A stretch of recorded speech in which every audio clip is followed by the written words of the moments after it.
Hello. Start the game. You can start the game All right, I'll start the game. because I've started the stream. Oh, good. Hey everybody, it's a Stardock stream. I'm Adam. That's Nathan, who has not been on the stream before. He is our what is your technically your title, lead developer, Lead or developer. something like that. He is the tech master basically. Nathan is the head of all of our sort of engineering efforts. He built the multiplayer. He's built other large parts of the game. He's that guy who sits in the corner and makes things actually happen when Paul or Brad comes up with some crazy idea. I think that's fair characterization. I'm sort of often the sanity check. We want to do this thing. Well, okay, that's going to take this many engineering hours and this many art hours, and we only have 3 people, and 2 of them are doing this other thing, so we can order them in such and such a way in order to actually hit, such and such a deadline. Absolutely. So with Nathan here, I would love to get anybody's questions on, particularly on the tech side of the game. Not that Nathan can't speak to other things, but Paul will often punt on things that are in terms of like the hardcore details of like the multiplayer architecture and stuff like that, because that's not where Paul lives. That's where Nathan lives. So if you want to know why we chose to do some style of lighting, why our ships work the way they do, why we aren't building Hot Seat in, which I know is something that comes up from time to time. All those questions are great questions to ask this week. But certainly anything you have is totally fair game. I just want to, if you have those questions, point you in that direction. So, no, there's no Paul. Paul is off. Paul's on vacation doing something Paul silly. is actually running a marathon. Oh, he's running a marathon. Okay. Which is a great thing for a lead designer to do, actually. Game development is a lot like a marathon. It is. It It is. takes months and months of planning, years of training to get to the point where you're actually running. And then you ship your game and you fire the whole art department and you start over with brand new people who have never run anything ever before. And that's how you make AAA games. I have seen that happen. Fortunately, we don't do that. I don't recommend it. I'm just being salty. We don't do that. That's a big part of how Stardock is able to make things like Galciv with a team of 10 people or whatever it is. We counted it up the other day. I think it's around 10. Whereas like 10 people straight out of college, no offense to college or people that have graduated, 10 people straight out of college are not making this game. Right. I sort of compare it to support a more like artisanal development. Like we're glass blowers, if you will. We're tradespeople, in the sense that those years and years of journeyman status add up to being able to do a lot more things with much higher skill, with much leaner teams. I think lean is really the buzzword these days in terms of how things are organized. Right. You have fewer, higher quality people, so you don't have to throw brute force orcs at the wall to get over it. Right. So speaking of spending all those years doing journeyman things, what path in your career has led you to us here at Stardock, Nathan? That is a good question. I would say fate has brought me here. I actually started just a few miles down the road, grew up in Livonia. We're all nearish Detroit here, a major manufacturing hub. It's had its challenges in the last few decades. I don't think I've heard anything about that. No, I hadn't heard anything about that. Nonetheless, went to Huntsville, Alabama for a while, and it was buddy-buddy with like the kids whose parents were running Marshall Space Flight Center. I've got friends who are like seriously fusion engineers or advanced propulsion engineers. Really cool people, and you get the sense from them about just how exciting space is. And that's part of what we try to do with these games, is bring that sense of wonder, capture it, put it in a bottle, put it in the game, channel that energy, channel that imagination into an experience that anybody can have. But I went through computer science, computer engineering school, started a small company we were doing an ISO RPG. One of those guys happened to be Dan Baker, who, if Dan, you're listening, Dan is probably the smartest guy I know, and we're extremely lucky to have him in our family. Dan is one of those guys. I met Dan. Dan's at Oxide, by the way, working on the Nitrous engine and a secret game project that we haven't announced yet. Dan is one of those guys. I spent a bunch of time with him at CES last year, which is Consumer Electronics Show. It's in Vegas in January, when we were showing off Starswarm, which is the whole engine test for Nitrous, showing off the thousands of ships and everything. Dan is one of the very few people I've met in my life. Gabe Newell is another one who just, I feel so dumb and like so like unable to just even keep up with what he's talking about, because he like, I mean, Dan knows rendering like I don't even know how to, like, I don't know. Michelangelo knows painting. It's ridiculous, his level of knowledge. By context, I've spent a big chunk of my career doing rendering work and got to talking to Dan about some of the technology they're working with, and went and spent a lot of my free time in the last year reading textbooks trying to go from like professional level rendering technology to, oh my God, to just to comprehend what they're doing. It's all extremely exciting. It's really like people throw around the word next gen a lot. It's very next gen. It is a generational leap over the kind of rendering that you see in games now. Yep. And for that matter, that you see in Galciv, like we're really proud of Galciv. Galciv looks really good. Galciv does not use any of the fancy oxides. Well, there are some pieces of the okay. emerging technology. So, for instance, Galciv is using high dynamic range rendering. We are using a level of physically plausible rendering. So you hear a lot about physically based rendering, physically based shading. We're sort of halfway there with Galciv. It's a stepping stone for us. But to some extent, we still don't have to really worry about, is it 100% accurate? We can still worry about, does it look cool? Somebody just said in the chat, this looks more like Progress Quest than Galciv. It even plays itself. We're running the soak test right now because Nathan doesn't want, fairly enough, does not want to have to play the game and talk. Right. And have me and you guys make fun of him for building stupid things. Yeah, it turns out that I'm actually not that good at the game. I spend most of my time sort of, Paul's got a set of features he wants to get done for a given beta milestone or alpha milestone. We divvy out those features. Say, all right, Nathan's going to work on these. Sarah's going to work on these. Jesse's going to work on these. Oh, wait, Sarah's got too many. We're going to shift some things around. Right. So I'll basically sit down in the morning, figure out I'm going to do these 3 tasks today, get one of the tasks done, play enough of the game to prove that that thing works and doesn't crash, and then move on to the next thing. Right. So I actually don't spend a huge amount of time actually playing the game, and I'm not that great at it. Well, you're not required to be great at it to do the engineering thing, fortunately. So, let's see. We have questions in the chat. Hooray. I do want to get to some community questions here. Let's see. The CW says, oh, this is an interesting. This might be more of a question for Alan, but I can try. Paul said that there was a technical reason that research project and economic stimulus projects produce gross research and income instead of raw research / net income. What is that technical reason? Wow. Do you know any I've just walked into the math test in my in my dream. I actually, off the top of my head, I don't know. I have my own issues with how those things work, which I need to at some point like write up. But I know that there are like the way that the production flow works is kind of limits what we can do with those. I don't find myself using them very much when I play because I don't like the way that they work. Which is, I'm a terrible marketing person, so I apologize for that. But certainly, I guess we'll have to punt on that. Well, is that an Alan question? That would definitely be an Alan question. Well, we'll have to get Alan. Alan is our core gameplay guy. So he does a lot of the like production uses this formula to create this whatever that kind of programming. And more than that, I mean, he built out the stat system and a lot of the underlying how we build sets, how we build vectors, how we do threading efficiently.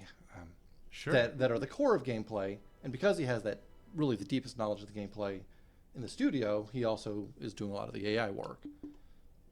You know what you can do, Nathan, to make it easier to see things is kill the fog. I like the fog. You like the fog? All right. Well, hey man, I don't like the way the fog is rendered, and we are going to fix that. Oh, are we changing the fog? I hadn't heard that. We'll make it look better, anyways. Oh, that's exciting. So that's something else to point out is, and we've really been in the, all right, here are the big core features we have to get in. So we had to get in diplomacy. We have to Right. get in the battle viewer, and starting the battle viewer, for instance, got paused a little bit because we had to make the text rendering work right. And we're getting close to the point where we're going to be out of the really big tasks, and we'll be focusing a lot more of our effort on spinning and polishing and fixing cosmetic sorts of things. Yeah. So there's always a tension when you're building a game between, do you build out the foundation or do you build out the high level, pretty stuff that people see? Right. And one of the challenges of going into early access is that a lot of things that aren't that hard to polish haven't been polished yet. And in a lot of cases, you don't really want to polish them because the underlying math might change, or you might totally change the way that shipyards work, for example. Right. Just because of design reasons, or right. So we're always looking for what is the critical path to focus our energies on. The upside of early access, and a lot of why we do it, is because you do get in the process early enough to actually have an influence. And Right. we read the forums religiously. We take that feedback to heart, as representative of the larger community of players and potential players. sure. So, what you say really does matter. We really do read that stuff. Absolutely. Bad Mad Time asked when we're going to release. Currently, the plan is spring next year. We don't have a super specific date yet, but it'll be spring, and we're definitely on track for Yeah, that. I feel pretty comfortable with that. Yeah, we're very confident that we'll be able to hit that release date, and we're not that we stop working on it at that point. There is going to be all kinds of patches and expansions and DLC and all that wonderful stuff. But that'll be when we say, okay, this is good enough that we're calling it a 1.0. This is when you can really start screaming at us about, why is my ship bugged or whatever. Not that you shouldn't scream at us now, but really just let it fly at that point. And on that point, as an engineer working on the game, and this is my experience with all engineers, is we sort of intrinsically have a muscular memory for working around bugs to the extent that, if I know how a system works, I will exercise that system in the way that I know that it works. Right. And you sit down another user in front of the computer and they hit the button 5 before hitting the mouse, and I never do that, and I didn't know that crashed. Right. And you sort of have there's sort of a logarithmic relationship between how long a feature's been in and how many of the bugs you've found. I love that you call that a logarithmic relationship. You're such an engineer. I love it. No, it's But fine. I'm going somewhere with it. No, I'm with it. We're on the first day that you put a new feature, I might find 10 bugs and get those fixed right away before it gets committed. And then the next couple of days, the other engineers on the team will stumble into more bugs and we'll get those fixed. And then it gets harder to find them. You're down to the 1% at that point. Well, then we throw it at QA for a week, and they find another 10 bugs, and we get those fixed, and that's great. Right. And then you go and put it out in front of the beta players, and they'll find 10 more that we just couldn't possibly throw enough hours at Right. the systems internally to find all the bugs. And some of these, especially with multiplayer, the bugs are actually both behaviorally dependent and timing dependent, where, again, if let's say we had one with a lobby where it's if you open up a lobby and wait 10 seconds and then go into the game, a particular bug doesn't show up. But if you open up the lobby and join it in the first 2 seconds, bug does show up. Oh my god. And that was the sort of thing that I played the game for months. We'd soak for thousands and thousands of turns, never spotted it. Right. QA happened to catch that one. But those are the kinds of things you run into with these sort of asynchronous distributed multiplayer systems. Sure. The upside there is because in order to get those systems to work, even the single player players get the advantage of that because we're throwing, like I said, 4, 5, 6,000 turns worth of soak into these multiplayer games. There's a level of scrutiny that goes into every single system that you don't get in a single player game. Sure. So I know that there are bugs in Galciv 2 that if you go down to the code, you can find where some of the calculations aren't quite right, but it never actually affected a real person. Whereas with multiplayer, even this, the tiniest little discrepancy will cause an error and has to be fixed. Sure. So here we go. Why would a ship that looks fine in the ship designer have parts resized or reoriented when built in the game? I guess the short answer is because that's a bug. Because that's a bug. Yeah, I mean, technically, like, probably something in the way that it's saved versus the way that it's being... Oh, God. We're just going to start a new game now. Yeah, that's even... I'm embarrassed that we just crashed the public build on the soak. Man. Anyway, we do that from time to time. It's game development. It's a beta. We apologize. I'm sorry. Back to your question. So, and if you want the deep technical details on that, I can... I'm kind of curious. Okay, so when you're in the ship designer...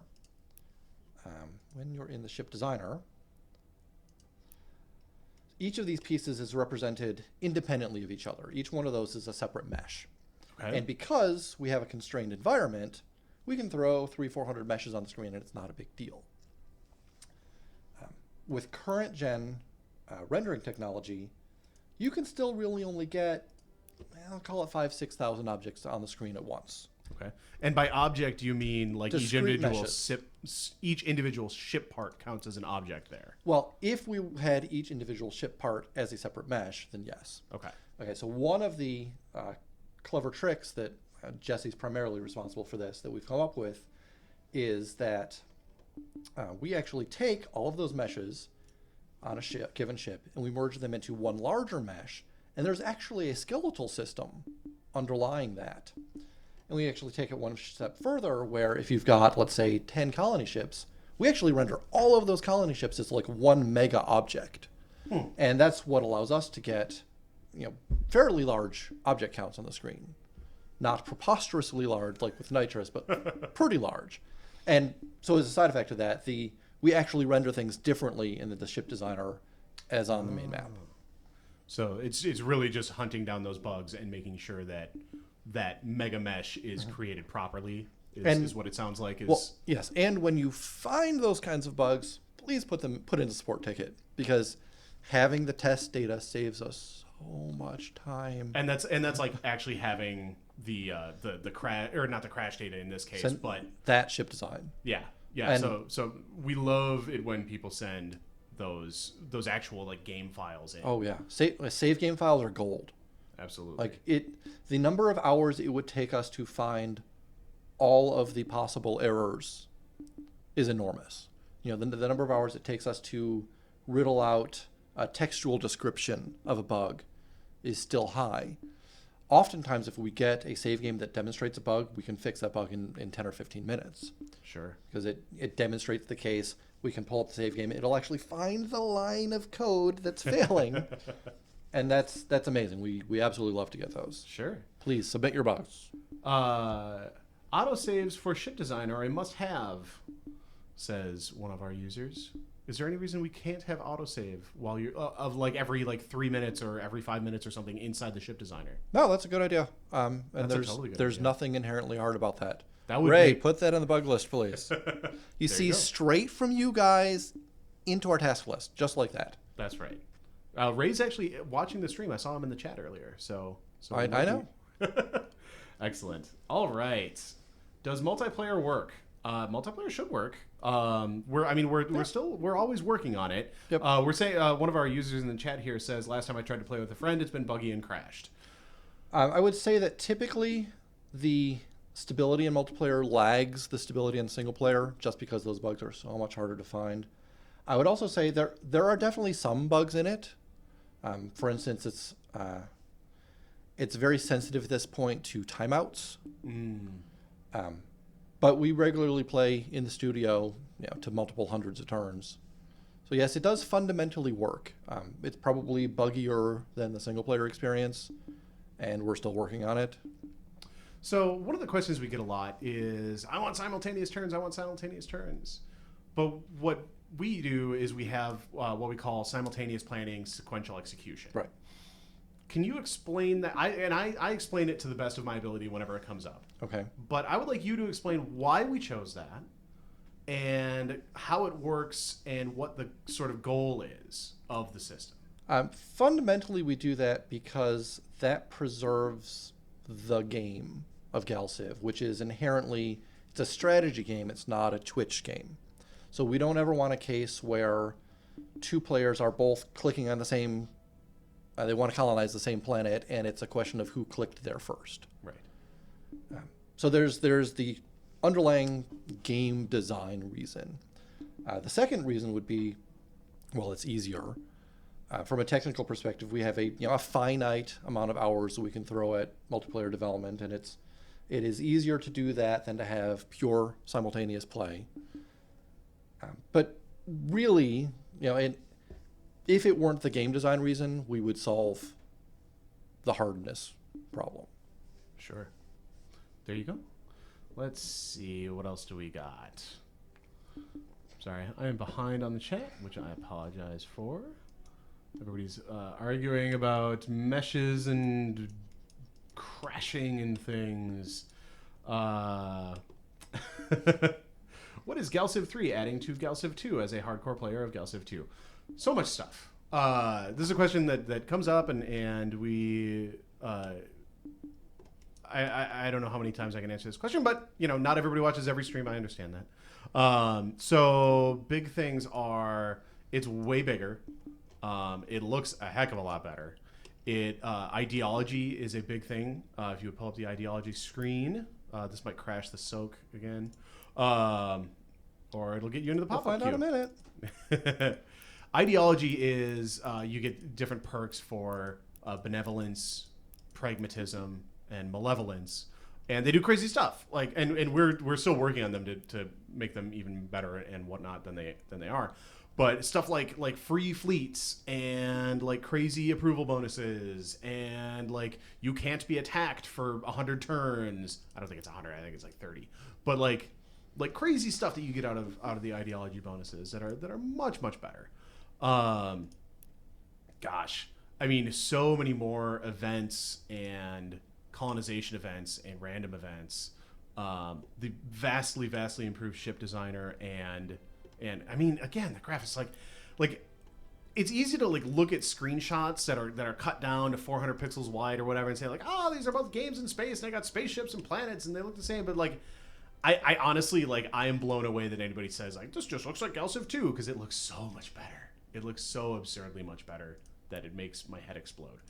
Multiplayer is obviously a huge feature for us. I don't have my fancy marketing sheets in front of me, so I can't. I'm not going through the whole list, but I mean, there's a ton of stuff. Certainly, like at this point, we're basically the idea is that we're trying to be as open with our development as possible because we are taking money for a beta, and with that comes a certain amount of responsibility to say like, hey, we deserve your money. Be part of this process. Understand what we're building. Give us your feedback. Tell us what you want to see in the game. We want that to be we want to have that relationship with our beta testers rather than just like, I mean, this isn't like, our early access is not a marketing early access type of thing. Our early access is really to make the game better because our games would not be nearly as good without your guys' input, your guys' bug report, your guys' feedbacks, all that kind of stuff. So we have dynamically generated planets. We have dynamic. Oh yeah, and like that, those textures on the planets are the actual continents that you see on the planets, which is cool. Battle is going to be much We've better. made a lot of headway on the battle system. It's coming so soon. I can show a design document. We're not quite ready to show it. I know everybody wants to see it. We're so close. I'm hopeful we'll be able to show it next week on the stream. And it'll be ready for talking to Ray. He sounded like we could show at least part of it next week on the stream. But that's up to Paul ultimately because Paul is very particular, which is good. Paul's the lead designer. I would say a week out, it's almost ready to show. Yeah, and we've got a lot of the underlying pieces in place and some of the visual effects in place. It's hard to judge a week out if it'll be. It might be though. But it'll be cool. We have some cool ideas. People are asking how is it coming. It's coming very well. Mm-hmm. We're very pleased with the progress. Everything's very very much according to schedule and all that kind of stuff. So soon. I promise. It's going very smoothly. I'll say that. Let's see. What about the idea of? I know we've kind of talked about this a little bit internally. Where are we at on asynchronous multiplayer, meaning I can play a turn and then a little bit later my friend can play a turn and we can kind of play a game over the course of weeks or whatever without having to be online at the same time. That's a good question. I would say at the moment, what you could do is you could play a turn, save the game, Email the save email file. the save file.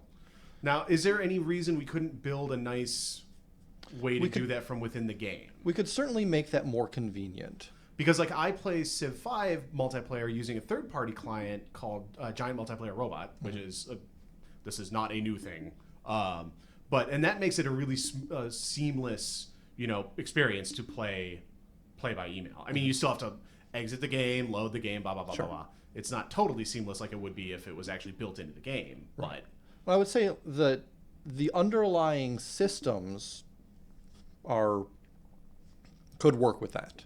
Like Sure. it's built to be able to start a game, stop a game, get back into that game at a later time, and get back into the game reasonably quickly. I think we're sitting at 30 or 40 seconds right now. and our load times should continue to get better. And those should ideally. continue to get better. That's an optimization item that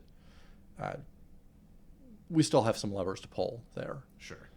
So I'd say a lot of those are polish items where, take multiplayer from does it function to is it convenient, are things we'll be looking at, early part of next year. Sure. We have a question from Jazz Hands. Have you guys played Endless Legends? How do you feel about it? We love Endless Legends, hooray! But particularly about its soul, and like Alpha Centauri was packed with lore and background, and it had a really good feeling to it.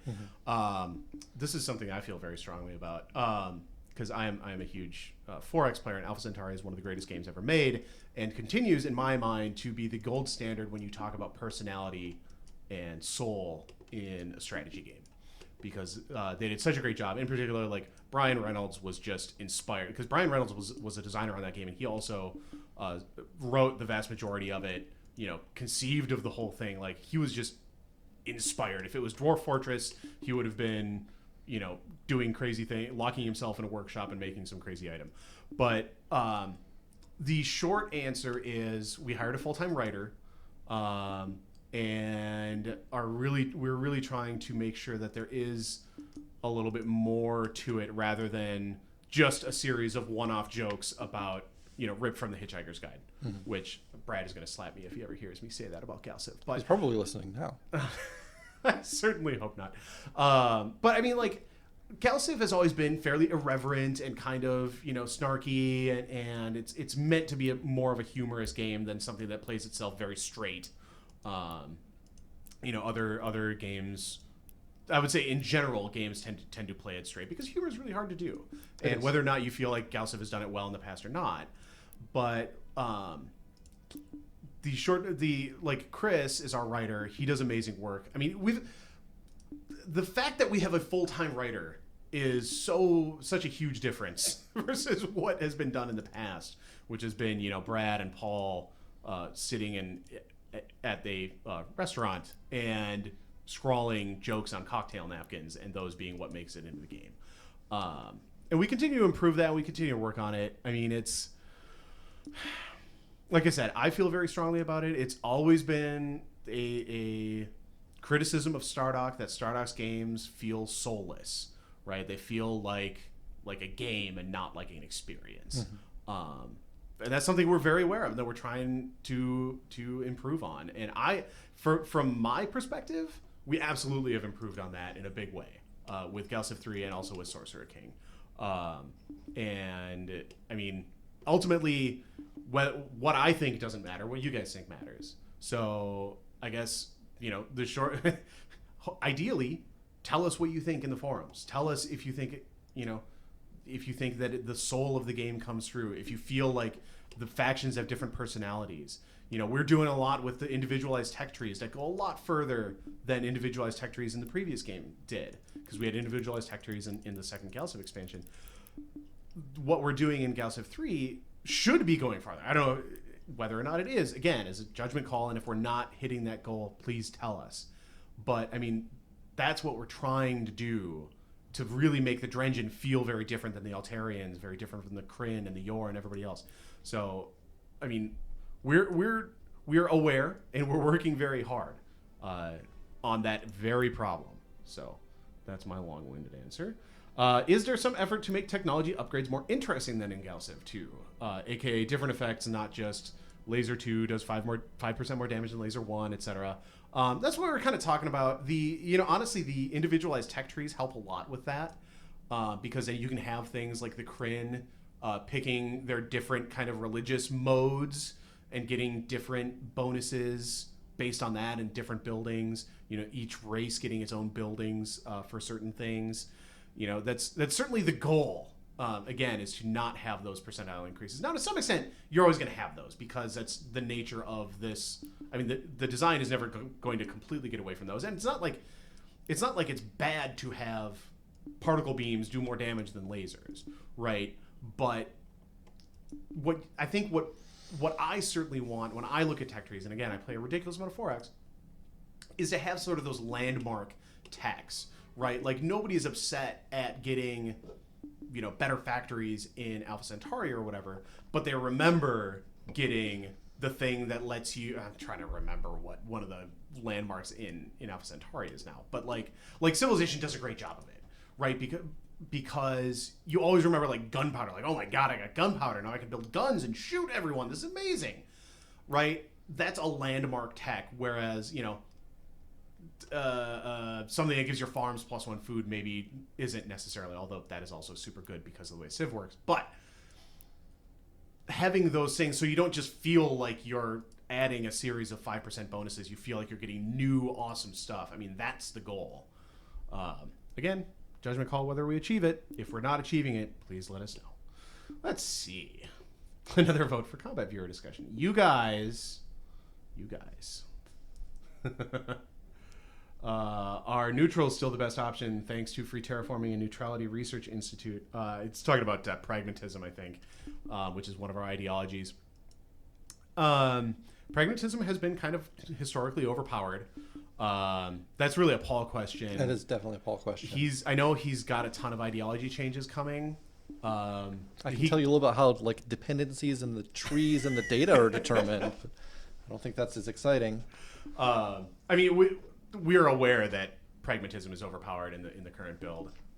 It's not intended to be, but like I said, I know Paul has a giant raft of balance changes that he's going to be checking in at some point, but I'm not sure when those come out. Certainly by beta 3, which is December, but possibly before that. I don't think so though. Let's see, what else do we got? I read this. Would it be possible to upgrade your small huts to medium huts if certain conditions are made? And I was like, if you're building huts in Galactic, you're doing it wrong. No, he wrote hulls.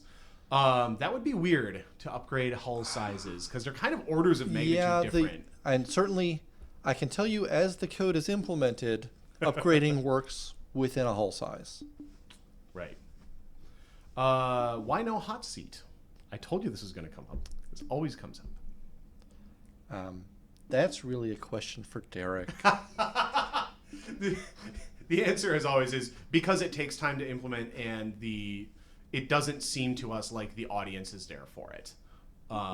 If we can do that and it'll make 100 of our players really happy, those 100 players might just have to go without. Because it's taking time. Because everything has an opportunity cost, right? Right. Developing that means we're not developing something else. And something like Hot Seat is not something Nathan can fob off to the intern. Right. That would be something that would take your time, and your time is extremely valuable. Right. And so for instance, right now I'm full-time 100% on Battle Viewer, which means I'm not doing the other things I could be doing right now. Right. So would you rather have Battle Viewer or Hot Seat? Battle Viewer. Oh, definitely. Right. Also, Battle Viewer is really exciting to work on. It's really fun to work on. You guys are going to love it when it shows up in the nearish future. So, I mean, that's all, unfortunately just a reality of it. I mean, we'd love to do lots of things. There is an effectively infinite list of things that we would love to do. Hot Seat is somewhere on that list, but it is not making it onto the things that we're actually going to do list, at least currently. Certainly, agitate for it on the forums. If we see enough people asking for it, its spot on the list can absolutely move. So don't think that it's a flat no forever. But I mean, that's the reality of where we're at. So stump for it on the forums. Get your fellow players to ask for it. Right. And We use the forums as sort of a litmus test for the wider audience, and sometimes it's hard to scry out. Well, this one guy's really loud. Does he represent 20% of the players, Right. or does he just post? is he just really loud? Right. And if anybody has a great scrying formula for figuring those things out, I would be very interested in knowing about it. Let's see. Love what it's looking like so far. Thanks. Probably won't buy till release. That is totally okay. I want to point this out because I feel very strongly about this. Early access. I absolutely understand and support people who don't want to buy early access games. Seriously. They're early access for a reason. If this was done, we would call it released. It's not done. That if you don't want to spend your time playing things that are unfinished, then don't buy early access. That's okay. So we absolutely support you. I feel very strongly about that. Like, people get really mad when you release something in early access. Yeah. They're like, why are you making early access games? Like, well, because they're not done yet. Like, and we want your help to make them better. Well, like, and I know I've said this before in the stream and the forums, but fundamentally, Stardock does early access for the right reason, which is we make better games as a result. Yeah, there have been cases where companies go to early access to fund their game because they need the money. They need to sell the game to make money because they're out of money and they need the money to complete the project. That's not what Stardock does. I can guarantee you that is not what Stardock does. Our games are fully funded. There is no chance that our games are not going to be completed. Early access is for gameplay and bug reporting and feedback and all that kind of stuff. Like Galciv, we've gotten so much great feedback from people. Mm-hmm. It is the Galciv today is so much better of a game than it would be if we had not been in early access for the last however long. Absolutely. And I've been in situations where the studio, inside the studio, can turn into a bit of an echo chamber. Sure. Not only that, but you can find yourself in situations where the power holders within the studio control everything, whether they know the best thing or not.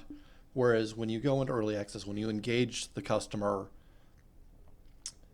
you create that tension to not just make one person's vision, but make sort of the vision of the community as a whole, and you end up with a better product. Yeah, it's not necessarily about compromising your vision, but in understanding, particularly like where you're failing to communicate your vision is a big part of it. Like, I can't think of any specific things for Galciv off the top of my head, but it's Sorcerer King, our other game that's in early access right now. We had a lot of feedback that like this feels like your last game. This feels like Legendary Heroes. And we're like, but it's not. And people are like, but it feels like that. And so we went back and we had to say, like, okay, what do we need to do to make sure this feels different, that this feels better? And we, like, and by we, I mostly mean Brad, went back and added a ton of different stuff and really looked at, like, what are the differentiating things. And we just released the beta 2 of Sorcerer King yesterday. And it is so much better, and it's so much more of that stuff comes across because we have been staring at the game every day. We didn't realize that we weren't hitting that target as well as we wanted to be, and the community helped us realize that. And so like that kind of stuff is extremely helpful. Well, I think this feeds into sort of larger new economy sorts of questions. This feeds into like the new Kickstarter discussion. Oh, for sure. Where once upon a time everything was driven by a factory and you made what whoever owned the factory wanted to make, and you really hoped that there was demand for it. Whereas now we're in the Kickstarter world, we're in the early access world, where we get to talk to the customer really early on and build the thing that you actually want. Right. And that turns out to be much better for everybody involved.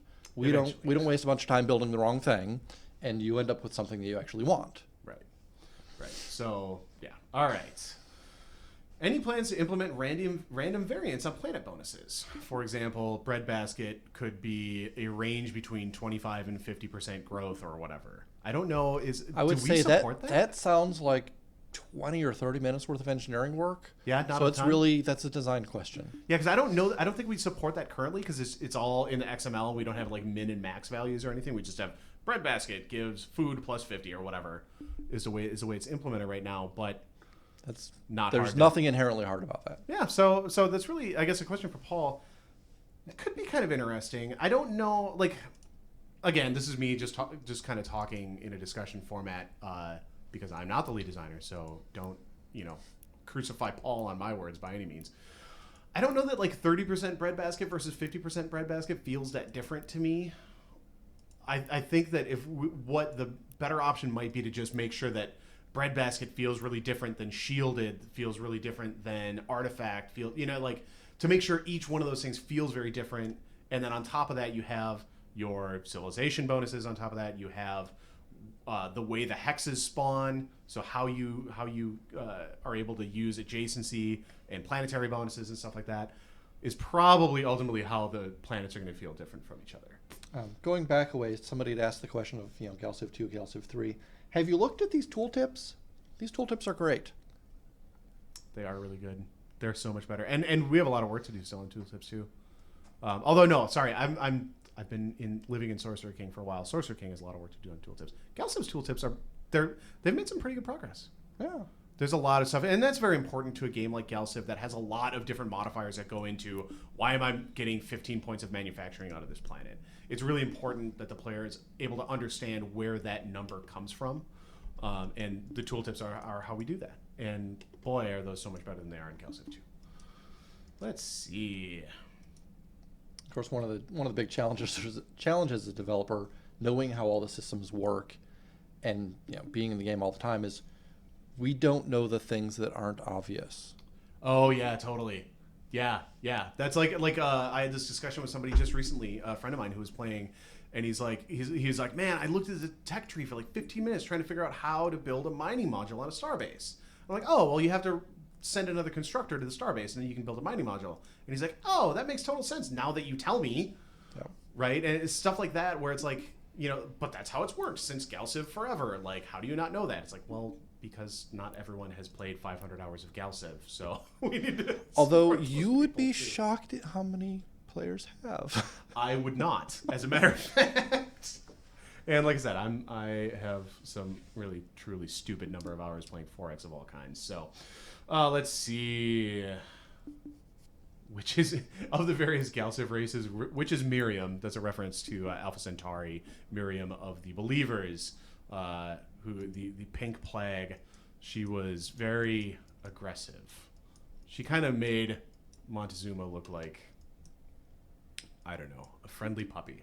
She was insane. Probably the closest would be the Drengen or the Yor. They're most warlike races. Yor coming up soon. Yor coming up in the Beta 3, which is mid-December, which is very exciting. Imminently, indeed. So I would say the Drengen and the Yor probably are the guys who, if they spawn next to you, you need to probably prioritize your defense and make sure that ideally they go after somebody else because they're inevitably going to go after somebody. Let's see.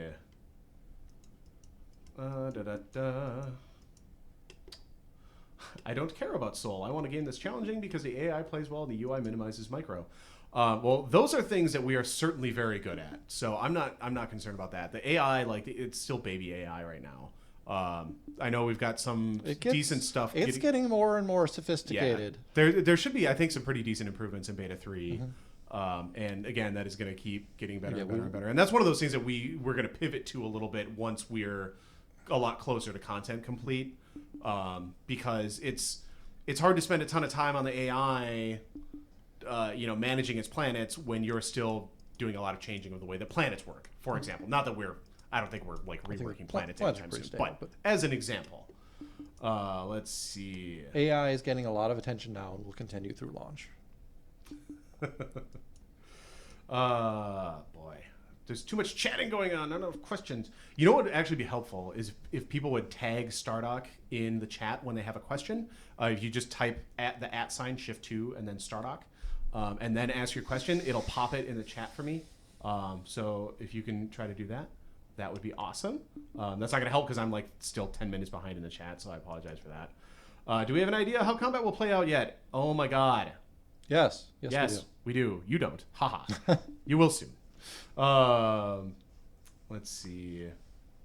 with lots of flashes and explosions based upon what we're seeing in the basement. So right now, let's see. In Galactic 2, the AI had issues with placing buildings on bonus tiles. Never putting the right production building on the appropriate bonus. Has that been altered? Certainly, it should have been. I mean, if the AI is putting buildings on the wrong tiles and ignoring planet bonuses, I know that's a huge we problem. regularly have discussions about optimizing those layouts. Yeah, I mean, it's a tough problem to solve perfectly for all cases. So I'm sure that you will find times when the AI places buildings in quote unquote dumb places, but it should be. I mean, it's something we talk about all the time. So it definitely is receiving attention. Let's see. What else is going on engineering-wise, Nathan, that we should know about? Or what's different about the way that Galciv does stuff versus other games or other 4X games? That's a good question. So I guess I never finished my how did I end up here back at the beginning. Oh, yeah. So I started off working on an ISO RPG while in school. After school, got hooked up with an MMO project, spent about 4 years on that, building a monstrously large-scale MMO that unfortunately got crushed underfoot by World of Warcraft. Yeah. Spent a little bit of time, about a year, working on console games at EA. Went and lived in defense land for a while, virtual environments, game-based training, that sort of thing. Spent about 3 years working on a multi-platform action RPG game, and am now here. So I've been at really big studios, really small studios, and studios in the middle. And I really love the way that we do things at Stardock, where we've got a team that's lean and really good. I'm really happy with everybody on the team, but it's scaled at a level that's really efficient. Once you get even past 15-ish people on a team, you start having to add more and more and more layers of bureaucracy, more layers of management, more layers of project management, and you definitely don't have twice the throughput with 20 people as you do with 10 people. Sure. You were talking about what else is going on in engineering now. Yeah, just like what is there anything I know?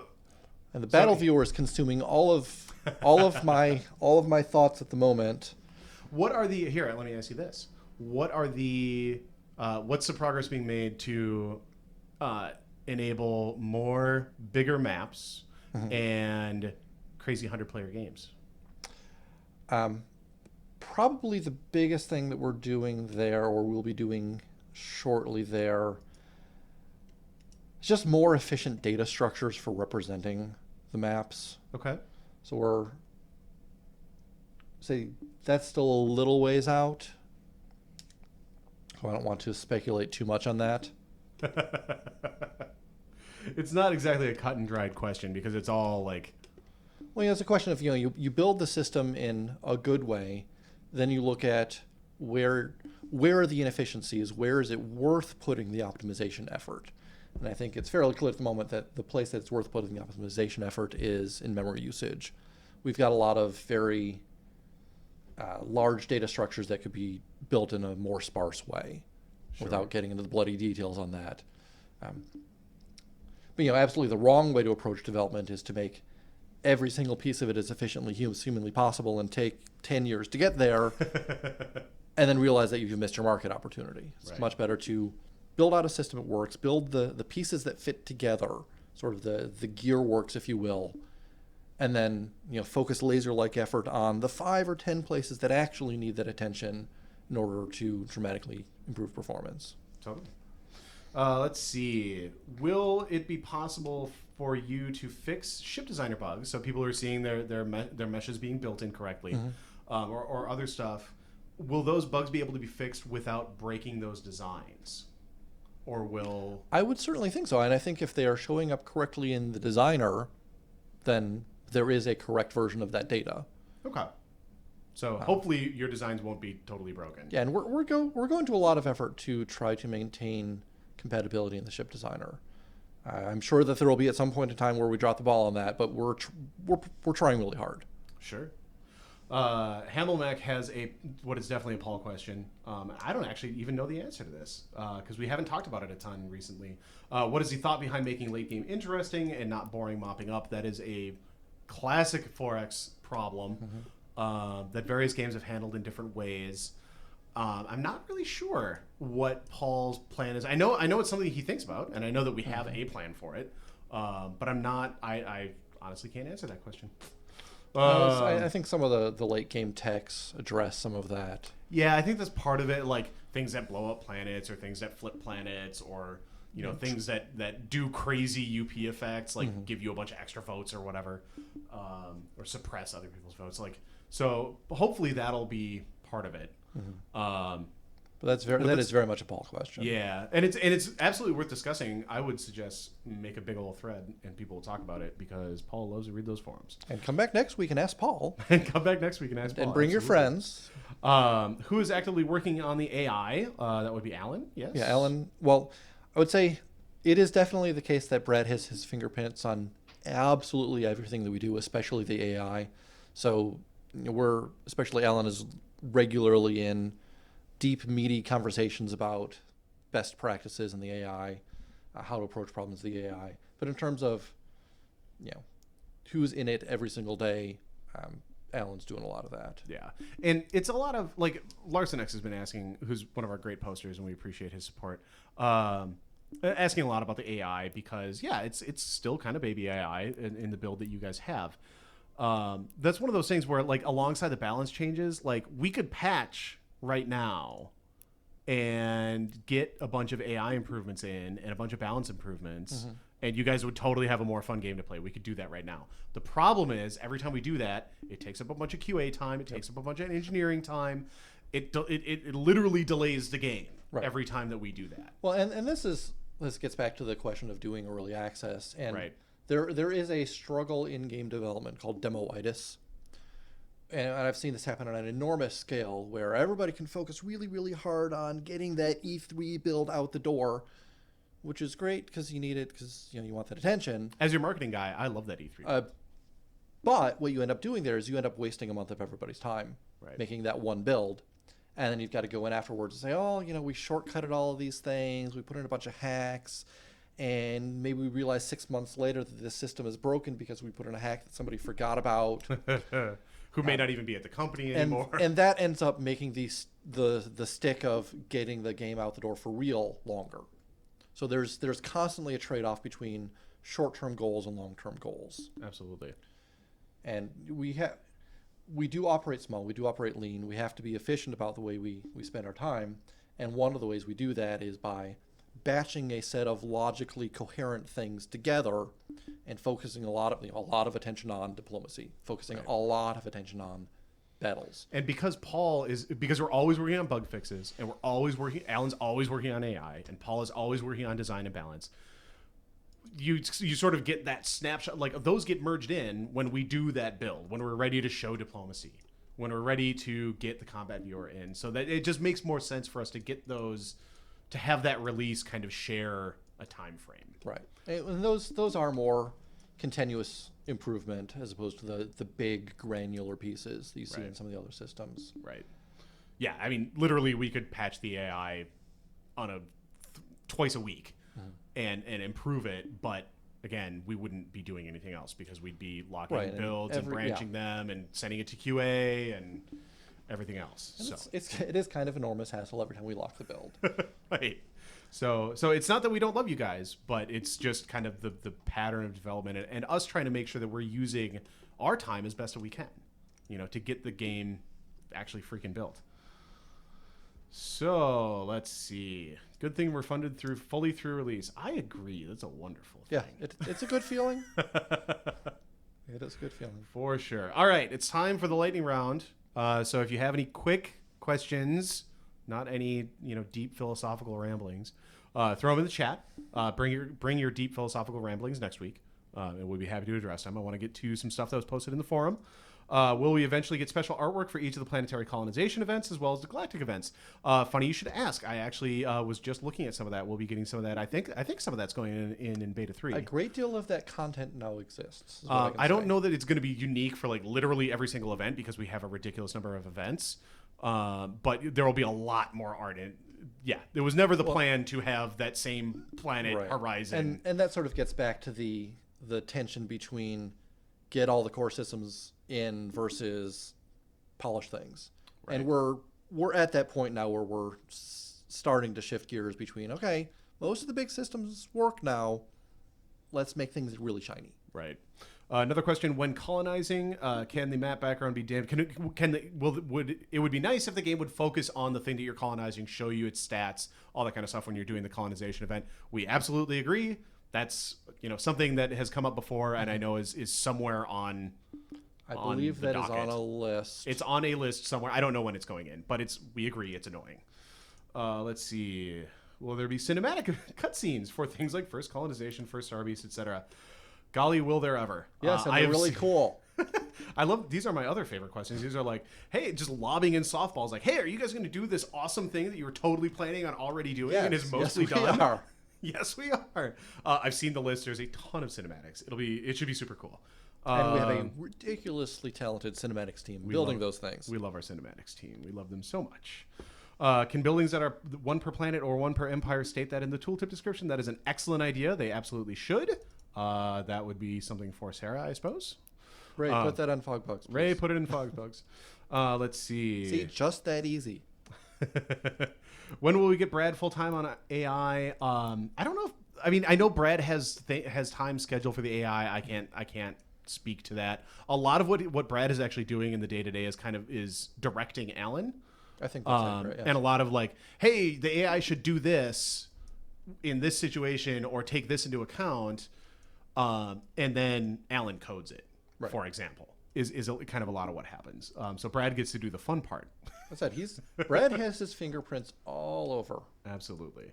Let's see. Questions about the invasion screen, planetary invasions. Those will be going in. I don't believe those are going in beta 3. No, they're not beta 3. They will be going in at some point, and we will share more plans about those at some point. A lot of people have a lot of ideas about black holes. That's something that is worth still talking about. A lot of the ideas are like, oh, wouldn't it be cool if black holes sucked ships in? And we talked about this like 2 weeks ago. Yeah, I know there's like planet or galactic terrain sorts of things that are still not in. Yeah, like the black holes in particular, it's like if they suck ships in, it feels really crappy when you accidentally auto move next to them and you lose a big fleet. It's hard to make it fun, but it's something we talk about for sure.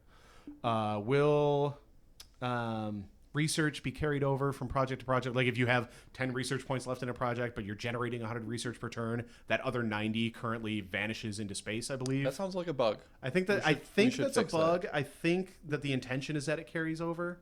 But that's a Paul question. It came up for production either last week or the week before. I can't contemplate that not just being a bug. I think it's a bug. Let's see. Oh, superpowers. Will you ever be able to choose the same superpower twice? This is for custom races, and have like a better version of it. I don't think that's the plan. The idea, I think, is that each superpower should be really awesome. So like really super awesome. If we wanted to make something really super awesome that didn't totally break the game, we'd probably just make that a superpower. Would be my guess, but that's a Paul question. Gosh, we have a lot of questions in the forum too. I'm just trying to fly through them. Is it possible to have some more information on the map, information on a planet directly on the map without having to hover for the tooltip or go to the mini list? Like how many turns for production, what its population is, how much research it's generating, that kind of stuff. It's an interesting question because like Civ, for example, Civilization, which we all love, has like kind of nameplates on cities that in a really efficient and compact way show you how much population they have versus how much they need to grow, how much production they have versus how much they need to complete their current project, that kind of stuff. I don't know that makes a ton of sense for GalCiv. Like, just because you tend to have a lot more colonies in GalCiv than you do in a game like Civilization, so you don't tend to care as much about micromanaging it. It just kind of ends up, it can be very cluttery visually on the map. So I don't know. It's worth maybe exploring. It's a Paul question ultimately, because it's a design thing. I mean, there's no reason we couldn't do whatever there. It's easy engineering wise. It's an interesting idea, and I'm sure Paul's thought about it, but it's a Paul question. Sorry. Let's see.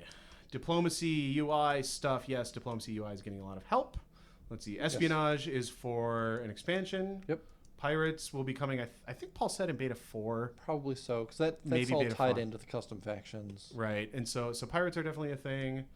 That'll be happening. Let's see. Can you make it so the flagship has missions? These would be similar to quests for heroes in Fallen Enchantress. Be a great way to give the flagship, by which he means a survey ship. I think I don't think it's called a flagship in Galactic 3. It was in Galactic 2. To kind of give it more stuff to do once you've surveyed the initial anomalies that are on the map. As far as I'm aware, the plan for that is to have more anomalies and more things for survey ships to do. Like more like ship graveyard spawning, after battles and stuff like that. So that there is stuff to survey after, turn 30. The initial turn, I want to say that there are other plans that aren't necessarily going to be quests, but that will give you other things to do. I think it's a short answer there. Let's see. All right, that is the forum lightning round. Now to get back to the chat, there's probably some stuff in here that I haven't gotten to. Let's see. Our production queues carrying. That was actually one that I got to in the lightning round. Haha. And that's about it. No lightning round questions. All right. If you did have lightning round questions and you didn't tag Stardock in them, I'm not seeing them. So do tag me. Tag at Stardock in your chat message so that I see them. Just because we're getting enough viewers on the Galciv stream now that it's hard for me to keep up with the chat, and then you end up with dead air, and I stand here saying buh, and that's boring for everybody, especially me. Combat coming in December? ? Yes, it is. Yep. Very exciting. So exciting. That's like the biggest remaining thing, really. It's honestly, it's been the most fun thing to work on so far. Is it really? Just from an engineering, like problem solving aspect? Or? Well, that, and also because you get to see stuff blow up. Let's be honest. Well, I'm on board with that. Let's see. Will terraformable tiles have resource bonuses? That's an interesting question. Have you guys talked about that? I don't know. I can't imagine a good reason why not. But that'd be a Paul question. It's a Paul question, but from an engineering standpoint, again, there's nothing hard about that. Sure. That would be kind of cool. I would like that personally. That could really change the character of a planet if all of a sudden you get like a thing that's +3 manufacturing or whatever. That would be cool. What are the current community ideas you have implemented into Galciv 3 now? There's a ton of polished stuff, I know, and UI stuff that if it hasn't been implemented, that is on a list somewhere for implementation. A lot of stuff with star bases. Shipyards, I believe, came out of a community discussion. Yep, I believe so. That's my one go-to that I always use. My one example is shipyards and bringing them out onto the map off of planets, and having multiple planets being able to produce to them and that kind of stuff. So that's the one. There we go. There's people tagging me. That's helpful. When are extreme planets coming? That's a good question. Do you know that extreme environments, hostile or toxic, and tundra? And I know that there has been discussion of those in relation to the Yor. I'm not sure. Oh, are they going to be beta 3? I don't want to promise that. Okay. I know that it has come up in conversation in the last week. All right. I'll say that much. It's been a hot topic on the stream lately because it has a lot of implications for the colonization phase of the game and just kind of the character of the galaxy as you play through a game. So I know that we want to get it in sooner than later. I don't have that answer, unfortunately. Will there be more one per universe wonders? There doesn't seem like nearly as many as there. Oh, will there be more wonders? More, I don't remember what we call them, super projects or whatever. Hopefully, there. That's again, unfortunately, a Paul question. Man, I'm realizing how nice it is to have Paul in the stream. Yeah. No offense, Nathan. I love you. No, that's. And I love you. I'm interested in these answers too, actually. I mean, more wonders are awesome. I think it's a matter of like, can we design ones that are cool? You don't want the wonder that's like, wonder of the galaxy adds +4 food to this planet. Like, that's awful. And from my perspective, if we've built one, the rest is just content. Right. And so it's a question of art, making sure the art is there and the art looks cool, and a question of design and making sure the design, it's balanced, because those are notoriously difficult to balance because they need to feel awesome and feel worth this big pile of production that you're dumping into them without being so necessary that they totally imbalance the game. And I mean, you can look at any 4X you've ever played and probably half their patch notes. Well, not half their patch notes, but you can probably think of wonders that have been like, oh, well, I didn't build the whatever. Now I have to restart my game because if I don't get that, I'm not going to win. Right. So it's notoriously difficult to do. And an awful lot of that, the balance work is coming early next year. Right. Again, after we're more content complete, then a lot more of our time gets to be spent on that stuff, which is cool. Could suns create big solar flares that affect the space around their system in a random way? Well, I mean, there's going to be a ton of events, random events and super events and all kinds of stuff that are some of those random things to kind of spice games up. I don't know that there's anything in particular with solar flares, but I'm sure there's probably something. I mean, I'm going to be very cross with Paul and Buckholtz if they don't come up with something involving solar flares in our game called Galactic friggin' Civilizations. But yeah, I mean, hopefully 3. 3. All right. The answer is 3. Will there ever be a DLC or feature to allow us to colonize uncolonizable worlds, like terraform a level 1 with 3 tiles so you can use to worthless planets? What we're going to do with worthless planets has been a topic of some discussion as well. I'm voting for throw them at ships, but nobody's gone for that yet. Really? How do you not have? How do people not go for that? Oh, I like that planet texture. I'm kind of sad that people aren't going for that because that sounds awesome. Yeah, I mean, there's a lot of worthless planets right now, and it's kind of just boring to see all these like class zeros that literally do nothing except for take up a tile. We're aware of that. We want to do something with them. The problem with allowing people to colonize uncolonizable worlds is that you just the game ends up being even more spammy than it is, right? Like, I mean, if you zoom out here, like, look at all those zeros. Like, imagine those are all colonized. Like, and what is this, a large map? Well, it feels like a large map. I think this is a large map. So there are 3 or 4 map sizes larger than this? Yes. I mean, there are truly, truly stupidly huge maps in this game. And so, to some extent, there just can't be that many freaking planets because it's just not going to be fun. But that said, you can always crank planets up to like super abundant or whatever the highest setting is when you're generating the map, and you'll have more planets. Or you can always hack with the XML and see what happens. Will extreme planets require the research of special colonization techniques as in Gelsiv 2? Yes. And will there be racial traits to allow you to colonize them without penalty? I don't know if there are any racials that have to do with extreme planets right now. I think that might be some of the super ability stuff. I'm not sure. That's a Paul question. That would be neat racial traits. I mean, I can see I could see that being quite interesting, but I don't know anything in particular right now. Nobody's mentioned it, but we're getting a great deal more music and sound effects going in beta 3. Pretty exciting things going on there. Oh, nice. Honestly, what time I've spent with the build has been with the music and the sound off. So, because I'm playing in my office, during the workday, because my job is awesome. Getting a lot of attention right now. Excellent. That is, music and sound often very overrated. If this is actually Paul in the chat, Mr. Mormagil, I don't know if it is, but if it is, he's saying yes, there will be more wonders, and the Yor will have extreme. Thought you were on vacation, Paul. Seriously, Paul, what are you doing watching the stream? Well, man, now we're going to be in trouble because Paul's going to come back and be like, "You were wrong about this and this." No, it'll be fine. I'm not promising anything. Is the underlying XML engine set in stone, or are extensions possible? Like, for example, he proposed something in a forum post. The CW did.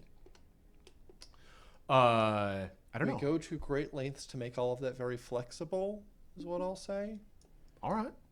So I mean, we love modders, and we're trying to rub the modders' feet. Yeah, I mean, if you have suggestions or requests for XML and how the XML works and all that kind of stuff, absolutely making forum posts about it is the right idea. Definitely get at us that way. We will consider out any of that stuff. And call out Alan on any XML questions. Oh, sure. Say, hey, Alan, yada, yada, yada, yada. And I'll make sure that he takes a look at that. And there you go. Gives you a sufficiently technical answer. Will you even out the distribution of... Paul says, yes, it is. I've been yelling at you all the way down the freeway in Maryland. Fantastic. I now believe that is in fact Paul. Let's see. Will you even out the distribution of black holes on map generation? Map generation needs a pass, and we know it, and it's coming. So yes, I think we've even talked about that on some previous streams. A lot of things are wonky about the map generation right now. So it's coming. It's coming. Don't worry. All right. People giving Paul some guff in the chat. That's all good. All right. We're over an hour. This is ridiculous. I need to let Nathan actually go build the game. Thanks, everybody. Thank you all so much for coming. Great crowd again. Thank you very much. Lots of great questions this week, as always. Do check out the Ship Designer Contest. It ends on Sunday. You have 2 more days to get your ships in. And everybody else is already making really cool ships. There's a ton of really cool entries. You need to step it up. So you're going to need to take care of that. So galciv3.com/shipdesignercontest, or it's linked from the main page with a giant glowing box. You can't miss it. They have Google. Get your ship designer on, because you can win $1,000. You could be part of the game. It could be really cool. You could be internet famous. That's right. So anyway, just had to plug that. Come back Wednesday. We got more Sorcerer King. That beta just landed, so lots to talk about there. Galciv next week, hopefully Combat Viewer. That's what we're hoping for. Not promising anything, but that's the theory. Paul can yell at us a lot more about that at a later date. I want to put out one more thing before I close on the stream. If you have more specific suggestions on content, like if you want to say like, hey, wouldn't it be cool if there was an event where pirates did this and this and this and this? Those kind of suggestions are kind of better off in the forums rather than in the stream, because I see them kind of pass by in the stream and it's hard for me to get to all of those. And this chat isn't archived anywhere. But if you put them in the forums, say, hey, I have some suggestions for some events, or for, something I'd love to see the ship designer do, or for some kind of building or anything like that. We love those suggestions, but the forum is a much better place for them. So drop them there. All right. That's it. I'm going to kill the stream. Thank you all for coming. We'll see you next week. Happy conquering. Goodbye.